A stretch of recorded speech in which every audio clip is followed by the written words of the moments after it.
মা, কি হয়েছে তোমার? শরীর খারাপ? ঘরে ঢুকতে ঢুকতেই জিজ্ঞেস করলো মৌবনি। চুল উসখুস, চোখ মুখ ফোলা। এভাবে রিনাকে দেখে একটু ভয়ই পেয়ে গেল মৌ। কাঁদছিল নাকি? অবাক হয়ে ভাবছে মৌ। সকালে বুটিকে যাওয়ার সময়ও তো ঠিকই ছিল। কে জানে কি হয়, মনে মনে ভেবেই ঘরে চলে গেল। হাতে 4টে প্লাস্টিক। সেগুলো ঘরে রেখে ফিরে এসে টেবিলের ওপর থেকে জলের বোতলটা নিয়ে ঢকঢক করে জল খেলো মৌ। সেই দিকে হাঁ করে তাকিয়ে আছে রিনা। মৌয়ের ভারী অদ্ভুত লাগছে। এরকম কখনোই দেখেনি শাশুড়িকে। উনি বরাবর টিপটপ হয়ে থাকেন, ইদানিং তো আরও। গত কয়েক মাস কি সুন্দর লাগতো রিনাকে। পরিপাটি করে চুল বেঁধে শাড়ি পরে, চোখে হালকা কাজলও বোধহয় দিতেন। মৌ তো রনিকে মজা করে বলেই ফেলেছিল, হ্যাঁ গো, মা প্রেমে পড়েনি তো? রনি একটা দীর্ঘশ্বাস ফেলে বলল, যদি মা একটা প্রেম করতো আমি বেঁচে যেতাম। রনির কথায় মৌ একটু অবাক হলেও এত উন্নত ভাবনা চিন্তা দেখে বেশ ভালো লেগেছিল। মাত্র 30 বছরে বিধবা হয়েছে রিনা। ছেলে বর নিয়ে গাড়ি করে বাপের বাড়ি যাচ্ছিল। ট্রাকের ধাক্কা, গাড়ির সামনে আঘাত। কারোর গায়ে টোকাটুকিও লাগেনি। শুধু সুখেন স্পট ডেট। এমনকি ড্রাইভারও দিব্যি সুস্থ, শুধু হাতে পায়ে কেটে গিয়েছিল। একেই বোধহয় নিয়তি বলে। মৌ শুনেছে তারপর থেকে রিনা বেশ কয়েক মাস কেমন একটা হয়ে গিয়েছিল। একটু সাইকোলজিক্যাল সমস্যা, কিন্তু সেটা নিজেই কাটিয়ে উঠেছে। আসলে নিজেই নিজের ডাক্তার হলে সেই রোগ বেশি দিন থাকে না। রিনাকে আজও খুব অসুস্থ লাগছে। মনে হচ্ছে বুক জুড়ে ঝড় চলছে। 2 বছর বিয়ে হয়ে এসেছে মৌ এই বাড়িতে। কখনো রিনাকে অস্বাভাবিক মনে হয়নি, বরং বেশ বন্ধুত্বপূর্ণ আচরণ। মৌ এত শিক্ষিত হয়েও চাকরি করে না দেখে রীতিমতো বিরক্ত ছিল রিনা। ওনার একটাই কথা, প্রতিটা মানুষের স্বাবলম্বী হওয়াও দরকার।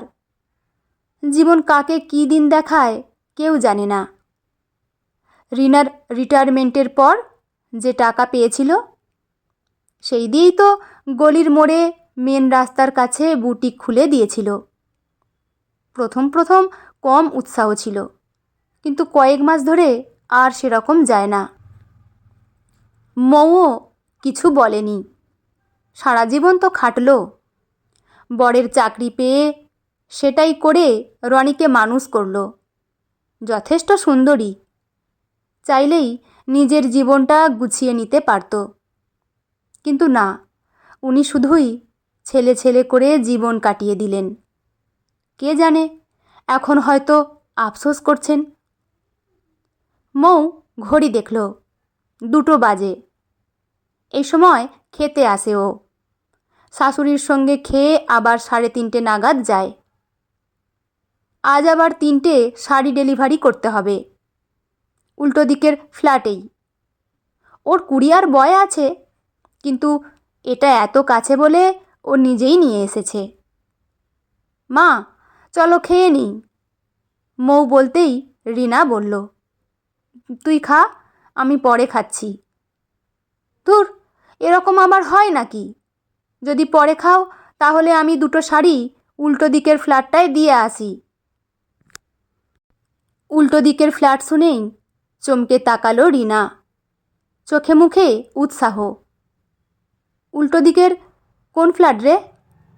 রিনা জিজ্ঞেস করতেই মৌ বলল, এই যে উল্টো দিকের বারান্দায় গো, শ্রীপাদির ফ্ল্যাট।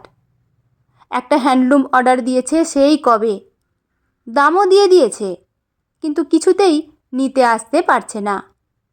কি বিপদ হয়েছে বলছে। বিপদ? কিসের বিপদ? একটু ভয় পেয়েই বলল রিনা। মৌ অবাক হয়ে তাকালে সামলে নিল। যা, তাড়াতাড়ি ঘুরে আয়, রিনা বলতেই মৌ প্লাস্টিকের ব্যাগ নিয়ে বেরিয়ে গেল। সাদা রঙের চাপদাড়ি, লম্বা শরীর, বয়সের ভারে একটু কুঁজো হলেও বেশ মানানসই। বারান্দায় গাছগুলোতে জল দিতে গেলেই চোখে চোখ পড়ত রিনার। অদ্ভুতভাবে তাকাতো কোন বাচ্চা বেলায় বিধবা হয়েছে রিনা। কত নজর দেখেছে, কিন্তু এমন সরল নজর আগে পায়নি। ভরসার নজর, চোখ দিয়ে কত কিছু বলে দিত। মনে হতো বলছে, আমি আছি তো, একা কোথায় তুমি? ওই ফ্ল্যাটে আগে কখনো দেখেনি। এত বছর তো আছে, হয়তো আত্মীয়ের বাড়ি ঘুরতে এসেছে, ফিরে গেছে। যাওয়ারই তো কথা ছিল। রিনার উচিত ছিল একটু খোঁজ নেয়ার, নাম জেনে নেয়ার, কিন্তু এই বয়সে এই খোঁজ নেওয়া যায় নাকি? এ কি বাচ্চাবেলার প্রেম নাকি যে চিঠি দেবে, খোঁজ নেবে? কিন্তু এই 3 মাসে কি অদ্ভুত একটা টান জন্মে গিয়েছিল ভদ্রলোকের সঙ্গে। ঘন্টার পর ঘন্টা বারান্দায় দাঁড়িয়ে গাছের যত্ন করে এখন রিনা, শুধু একবার দেখবে বলে। সেই যত্নের জন্যই তো রিনার বারান্দায় কত রকমের ফুল ফুটেছে, জবা, ডালিয়া, চন্দ্রমল্লিকা। গাছ তো কবে থেকেই লাগানো, কখনো তো এমন সুন্দর ফুল ফোটেনি। মাসখানেক আগে ওই বারান্দায়ও 2টো টব এনে রেখেছেন। রিনা যতক্ষণ বারান্দায় থাকে ততক্ষণ উনিও থাকেন। ছুতো হিসেবেই বোধহয় ফুল গাছ যাতে যত্নের অজুহাতে রিনাকে দেখবে। কিন্তু আজ 1 সপ্তাহ হলো ওই ফ্ল্যাটের দরজা জানলা সব বন্ধ। কতক্ষণ ধরে অপেক্ষা করছে রিনা, কিন্তু কই একবারও আসেনি। শুধু ওই বাড়ির মেয়েটা বেরিয়ে গাছে জল দেয়। 1 সপ্তাহ অপেক্ষা করতে করতে আজকাল আর বারান্দায় যায় না রিনা, আর অপেক্ষা করে না। জবা, ডালিয়া, চন্দ্রমল্লিকা সব যেন শুকিয়ে কাঠ, কিন্তু ইচ্ছে করে না একবার বারান্দায় যেতে। কার জন্য যাবে, কেন যাবে?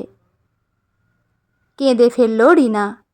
ছি ছি, নিজের কাছে নিজেরই লজ্জা লাগছে। এমন কেন হলো ওর? এই লজ্জার কথা কাকে বলবে ও? কে একজন না চেনে না জানে তার জন্য কেঁদে কেটে একসার হচ্ছে। ছি ছি, এই বয়সে কি মানায় এসব? আচ্ছা, বিপদ হয়েছে মানে লোকটা ভালো আছে তো, মরে যায়নি তো? ছি ছি, কি ভাবছে রিনা?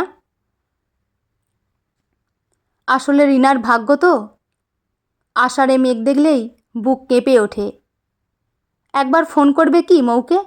কি হয়েছে ওদের, কিসের বিপদ? তাড়াতাড়ি উঠে একবার ব্যালকনিতে গেল।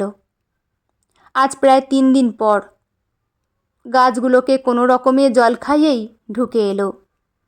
আর তাকাতে ইচ্ছে করে না। রিনা বেরিয়েই সোজাসুজি তাকালো উল্টো দিকের বারান্দায়। 2টো টবের একটিতে দারুণ গোলাপ ফুটেছে, টকটকে লাল গোলাপ।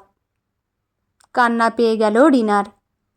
কে জানে মানুষটা বেঁচে আছে কি না, ফুলটাই হয়তো স্মৃতি। কাঁদতে কাঁদতে ঘরে চলে এলো রিনা। মনে পড়ছে সুখেনের কথা।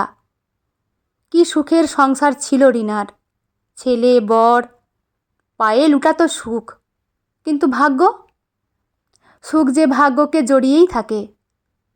সেদিন খুব বড় অ্যাক্সিডেন্ট কি হয়েছিল, মৃত্যুর মতো বড়। আসলে অপয়া রিনা নিজেই।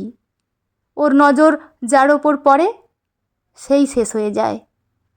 উনিও বোধহয় শেষ। না হলে 1 সপ্তাহে একবার তো আসবে। বুক ফেটে কান্না আসছে রিনার। কি দরকার ছিল এই বয়সে এসে এসব করার, বাচ্চাদের মতো। ছি ছি। মা, কি গো, দরজাটাও আটকাওনি প্রায় 45 মিনিট ধরে? রিনা দেখল সামনে মৌ দাঁড়ানো, হাতে একটা লাল টকটকে গোলাপ ফুল। রিনা তাকিয়ে আছে দেখে মৌ বলল, আরে পম দিল, শিপ্রাদির ছেলে। আজ নাকি রোজ ডে। ওর রোজ দেওয়ার কেউ নেই।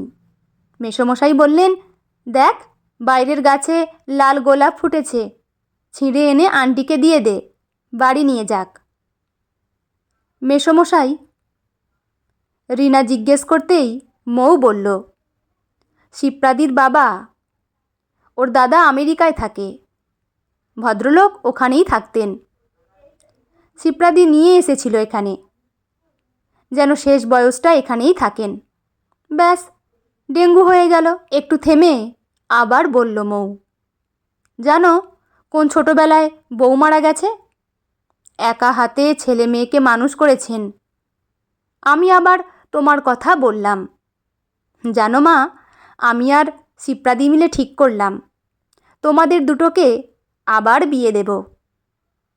শুনে মেসোমশাইয়ের সে কি হাসি। মৌ বলছে আর হাসছে। উনি ঠিক আছেন জেনেই যে কতবার ঠাকুরকে ধন্যবাদ দিয়েছে রিনা, তার ঠিক নেই। মা, তোমার বিয়ে দেব আবার, মৌ বলতেই লজ্জা পেয়ে গেল রিনা। চুপ করে থাক, সহ্য হচ্ছে না কিন্তু আমার এই বয়সে। রিনা মেকি রাগ দেখাতেই মৌ বলল, বয়স বলে কিছু হয় না, সব বয়সেই প্রেম হয়, ভালোবাসা হয়, গোলাপ দেয়া নেয়া হয়। জানো, বিয়ের কথা শুনেই মেসোমশাই গোলাপটা ছিঁড়তে বলল নাতিকে। হি হি করে হাসছে মৌ। লজ্জায় লাল হয়ে যাচ্ছে রিনা। মনে মনে বলল, আর বিয়ে নয়, একটা ভরসার হাত হয়ে থাকলেই চলবে। নিঃসঙ্গতা কি সাংঘাতিক রোগ। মৌ তখনও হেসেই যাচ্ছে। রিনা আর কিছু বললেন না, শুধু চুপচাপ হাত বাড়িয়ে লাল গোলাপটা নিলেন। ফুলটা হাতে নিয়েই যেন বুকের ভেতর জমে থাকা কষ্টগুলো একটু একটু করে গলে যেতে লাগলো। এক সপ্তাহ ধরে যে অদ্ভুত অস্থিরতা, যে লজ্জা, যে নিজের কাছেই নিজেকে ছোট মনে হওয়া, সব মিলিয়ে যে ভারটা বয়ে বেড়াচ্ছিলেন, সেটা হঠাৎ কোথায় যেন মিলিয়ে গেল। রিনা বুঝলেন, ভালোবাসা সবসময় উচ্চস্বরে আসে না, কখনো কখনো সে আসে নিঃশব্দে, একটা জানালার ওপাশ থেকে, গাছের যত্নের অজুহাতে, চোখে চোখ রেখে ভরসা দিয়ে। এই বয়সে এসে তার প্রেম দরকার ছিল না, দরকার ছিল শুধু এই অনুভূতিটা, আমি অদৃশ্য নই, আমি এখনও কারো অপেক্ষার জায়গা হতে পারি। লাল গোলাপটা টেবিলের পাশে রেখে রিনা রান্নাঘরের দিকে এগোলেন। বহুদিন পায়ে একটু হালকা ভাব, মনে হলো জীবন বুঝি আবার খুব আস্তে করে তাকে ডাকছে। ঝড় পেরিয়ে আকাশ যেমন হঠাৎ শান্ত হয়, তেমনি রিনার মনে আজ একটা নরম বিকেল নামল। ভরসার বিকেল, একাকিত্ব ছুঁয়ে না যাওয়া বিকেল। আর সেই বিকেলের মাঝখানে একটা লাল গোলাপ, যেটা আজ আর শুধু ফুল নয়, একটা নতুন শুরু। বন্ধুরা, গল্পটি এখানেই সমাপ্ত। আপনাদের কেমন লাগলো অবশ্যই কমেন্ট করে জানাবেন। লেখা অনিন্দিতা মুখার্জি সাহা, পাঠে আমি রিমি। দেখা হচ্ছে পরের কোনো গল্প নিয়ে। ভালো থাকবেন সবাই, ধন্যবাদ।